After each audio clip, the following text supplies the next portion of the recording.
এবার আপনাকে আমি একটা দ্বিতীয় ইস্যুর দিকে নিয়ে আসি। সারা ওয়ার্ল্ডে দ্বিতীয় একটা ইস্যু চলছে এখন, সেটা হলো কোরআন পুড়িয়ে দেওয়া ইস্যু। আমরা মুসলিমরা কি কখনো অন্য কারো ধর্মগ্রন্থ পুড়িয়ে দিয়েছি? আমরা বরং এই কথা বলি যে কোনো মুসলিম ততক্ষণ পর্যন্ত মুসলিম হতে পারবে না যতক্ষণ পর্যন্ত সে ঈসা আলাইহিস সালামকে নবী বলে স্বীকার না করছে। আমাদের চাইতে নবী ঈসা আলাইহিস সালামকে কেউ বেশি সম্মান করে? আমরা বলছি কেউ মুমিনই হতে পারবে না, মুসলিম হতে পারবে না যদি সে ঈসা আলাইহিস সালামকে আল্লাহর নবী বলে স্বীকার না করে।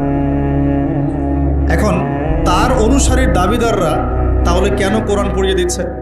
উত্তর, কোরআনুল কারীম তাদের বিকৃত ধর্মচর্চা এবং সারা বিশ্বব্যাপী তাদের জুলুম নির্যাতনের বিরুদ্ধে কথা বলছে বলেই তারা কোরআনের বিরুদ্ধে ক্ষোভ ছাড়ছে। এখন তাদের কাছে সুদটা হালাল, সুদটা ওদের কাছে বৈধ এবং সুদ দিয়ে তারা চলে, অন্য রক্ত চুষে খায়। সুদের ফলাফলটা অনেকটা ঢাকা শহরের মতো। কিসের মতো? একটা অংশ দেখবেন দিন দিন রিচ হচ্ছে, দিন দিন রিচ থেকে রিচার হচ্ছে একটা অংশ, আর একটা অংশ দিন দিন প্রভার্টি এবং ডিস্ট্রিবিউশনের মতো যাচ্ছে। প্রত্যেকটা বড় বড় শহরের এই চিত্র। সুদের মধ্য দিয়ে সারা বিশ্বের একটা অংশের মানুষ দিন দিন ধনী হয়েছে। সবার ক্ষতি হয়নি, কিন্তু ধনীরা আরও ধনী হয়েছে, আর গরিবরা দিন দিন তাদের অর্থ সম্পদের মান হারিয়েছে, তাদের অধিকার হারিয়েছে, তাদের জীবনযাত্রার মান কমে গেছে, প্রভার্টি এবং ডিস্ট্রিবিউশনের মধ্যে চলে গেছে দরিদ্ররা। তারা এক কথায় বলতে পারি দাসত্বের শৃঙ্খলা আবদ্ধ হয়েছে, অর্থনৈতিক দাসত্বের শৃঙ্খলা আবদ্ধ হয়েছে। এটা ব্যক্তি থেকে শুরু করে সমাজ, কোনো কোনো ক্ষেত্রে রাষ্ট্র পর্যন্ত দাস হয়ে গেছে। আপনারা কি শ্রীলঙ্কার কথা জানেন? দেশটা যে দেউলিয়া হয়ে গেছিল, কেন হয়ে গেছে? মূল কারণটা কি? দুইটা কারণ। মূল কটা কারণ? অনেকে 3-4টা কারণ বলেন। অর্থনীতিবিদ যারা আছেন, আমাদের দেশের বড় বড় অর্থনীতিবিদ যারা আছেন, তারা 4টা থেকে 5টা কারণ বলেন। আমি স্টাডি করেছি, কিন্তু আমরা ইসলামিক সেন্সে দেখি 2টো কারণ। কটা কারণ? 1 নম্বর দুর্নীতি। 1 নম্বর কি?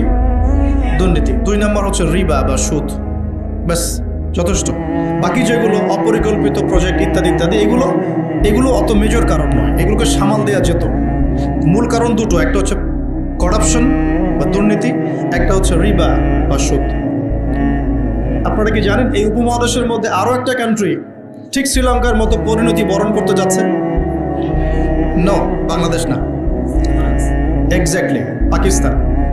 অথচ তারা এই তো আমাদের মহান মুক্তিযুদ্ধে কত নির্মমভাবে আমাদের ভাইদেরকে হত্যা করেছিল না? হত্যা করেছিল না? এটা কি ন্যায় ছিল না অন্যায় ছিল? আচ্ছা, কি উদ্দেশ্য ছিল ওদের? ওরা চাইতো আমাদেরকে শাসন করতে, আমরা দাসত্বের শৃঙ্খলা থাকবো, ওরা আমাদেরকে শাসন করবে। আজকে দেখেন মাত্র 30 থেকে 40-50 বছরের ব্যবধানে আল্লাহ পাকের কি ফয়সালা। আমরা কারো ক্ষতিতে কিন্তু খুশি হই না, আল্লাহ পাকের ফয়সালা দেখুন। একটা কথা বলি, দুর্নীতিতে কিন্তু আমরাও কম না, অন্তত আমাকে এদিকে কিন্তু আমরাও কম না। একটা সময় ছিল যখন আমরা 1 নাম্বার ছিলাম, মনে আছে? এটা ছিল 2005 সালের কথা। কত সাল? 2005 সাল। এখন কত? 2023। এখন আমাদের অবস্থা মাশাআল্লাহ আগের চেয়ে কিছুটা ভালো হয়েছে। এখন আমরা এই যে কারেন্ট অ্যাফেয়ার্স, যারা তোমরা পড়াশোনা করো, বিসিএস কোচিং করছেন, আপনারা জানবেন এখন আমরা কত নাম্বার? 13 নাম্বার। কত নাম্বার? 13 নাম্বার। কিছুটা তো উন্নতি হয়েছে। 1 নাম্বারকে জানেন দুর্নীতিতে কোন কান্ট্রি? সুদান, দক্ষিণ সুদান। কোন কান্ট্রি? দক্ষিণ সুদান। কি মুসলিম কান্ট্রি না মুসলিম কান্ট্রি? মুসলিমরা টপে কেন? দুর্নীতির সাথে মুসলিমদের কোনো সম্পর্ক থাকার কথা কি? তাহলে আমরা টপে কেন? 1 নম্বরে কেন? দক্ষিণ সুদান 1 নম্বরে কেন? ওরা কি মুসলিম না? তাহলে শুধু লা ইলাহা ইল্লাল্লাহ মুখে বললেই মুসলিম হওয়া যায় না, যতক্ষণ পর্যন্ত না মানুষ কোরআন এবং সুন্নাহকে আমল করে দেখাচ্ছে। আপনারা কি জানেন সবচেয়ে কম দুর্নীতিপূর্ণ কান্ট্রি কোনটা? জানেন? ডেনমার্ক। হ্যাঁ, কে বলেছে? ডেনমার্ক। তার সাথে আরো একটা কান্ট্রি আছে, তার নাম হচ্ছে নিউজিল্যান্ড। কোন কান্ট্রি? এই দুটো কান্ট্রির কোনোটাই কি মুসলিম কান্ট্রি? তারা কি লা ইলাহা ইল্লাল্লাহ বিশ্বাস করে? তাদের সংবিধানে কোরআন আছে, তাদের আমলের মধ্যে রাসূলের সুন্নত আছে, তারপরেও তারা দুর্নীতি মুক্ত হলো কিভাবে? তার মানে ওই শিক্ষাটুকু তারা ঠিকই কোরআন সুন্নাহ মোতাবেক আমল করেছে, শুধু মুখে লা ইলাহা ইল্লাল্লাহ হয়তো পড়ে না। তাহলে আমি এতটুকু বোঝাতে যাচ্ছি তারা কেন কোরআনকে বিরোধিতা করছে, কেন কোরআনকে পুড়িয়ে দেওয়ার চেষ্টা করছে, কারণ কোরআন এইসব অন্যায়ের বিরুদ্ধে কথা বলছে। কিন্তু চিন্তা করবেন না, আল্লাহ রাব্বুল আলামিন নিজে এই কোরআন হেফাজতের দায়িত্ব নিয়েছেন। আল্লাহ পাক সূরা হিজরে বলেছেন, ইন্না নাহনু নাযালনা যিকরা ওয়া ইন্না লাহু লাহাফিজুন, নিশ্চয়ই আমি এই কোরআন নাজিল করেছি, এই কোরআন হেফাজত করার দায়িত্ব কার? আল্লাহর। এখানে আমি আপনাকে আরেকটা পয়েন্ট দেখিয়ে সামনের দিকে যাব। এবার ওই দিক থেকে চেহারাটাকে আমাদের দিকে ফিরিয়ে নিয়ে আসে, মুসলিমদের দিকে তাকান। মুসলিমদের মধ্যে কত পার্সেন্ট মানুষ এখন 5 ওয়াক্ত নামাজ পড়ে? কত পার্সেন্ট মানুষ বিশুদ্ধ করে কোরআন তেলাওয়াত করতে জানে? মুসলিম পরিবারগুলোর মধ্যে কত পার্সেন্ট পরিবারে ইসলামিক পর্দা চালু আছে? মুসলিমদের মধ্যে কত পার্সেন্ট মানুষ হালাল খাওয়ার চেষ্টা করে, হারাম থেকে বেঁচে থাকার চেষ্টা করে? মুসলিমদের মধ্যে কত পার্সেন্ট যুবক এখন জেনা থেকে বেঁচে থাকতে পেরেছ? মুসলিমদের মধ্যে কত পার্সেন্ট যুবক 5 ওয়াক্ত নামাজ পড়ো, ইসলামের বেসিক জ্ঞানগুলো জানো, কোরআন তেলাওয়াত করা, হাদিস পড়তে শেখা, হাদিসের চর্চা করা, কোরআনের তাফসীর পড়া, অনুবাদ পড়া?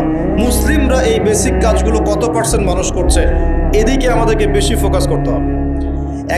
একটা অমুসলিম সমাজ কোরআনের উপর আক্রমণ করছে, পুড়িয়ে ফেলছে, এটা বেশি কষ্টদায়ক নাকি একটা মুসলিম পরিবারে জন্মগ্রহণ করেও এই বিগত 30-40 বছরে কোরআন পড়তে না শেখাটা বেশি লজ্জার? কোনটা? এবার বলেন, একটু চেহারাটা আমাদের দিকে ফিরে নেবেন, আয়নার সামনে দাঁড়াই। অমুসলিম সে কোরআন সম্পর্কে কিচ্ছু জানে না এবং কোরআন তাদের চলমান জাহিলিয়াতের বিরুদ্ধে কথা বলছে, রাগে কোরআন পুড়িয়ে দিয়েছে।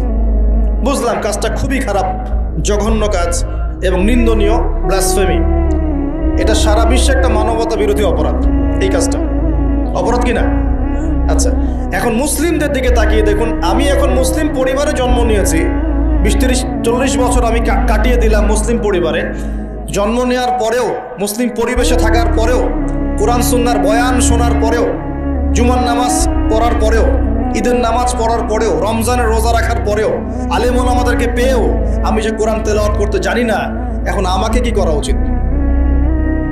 উত্তর দেন। এখন আমার কি করা উচিত? কে বড় অপরাধ করেছে?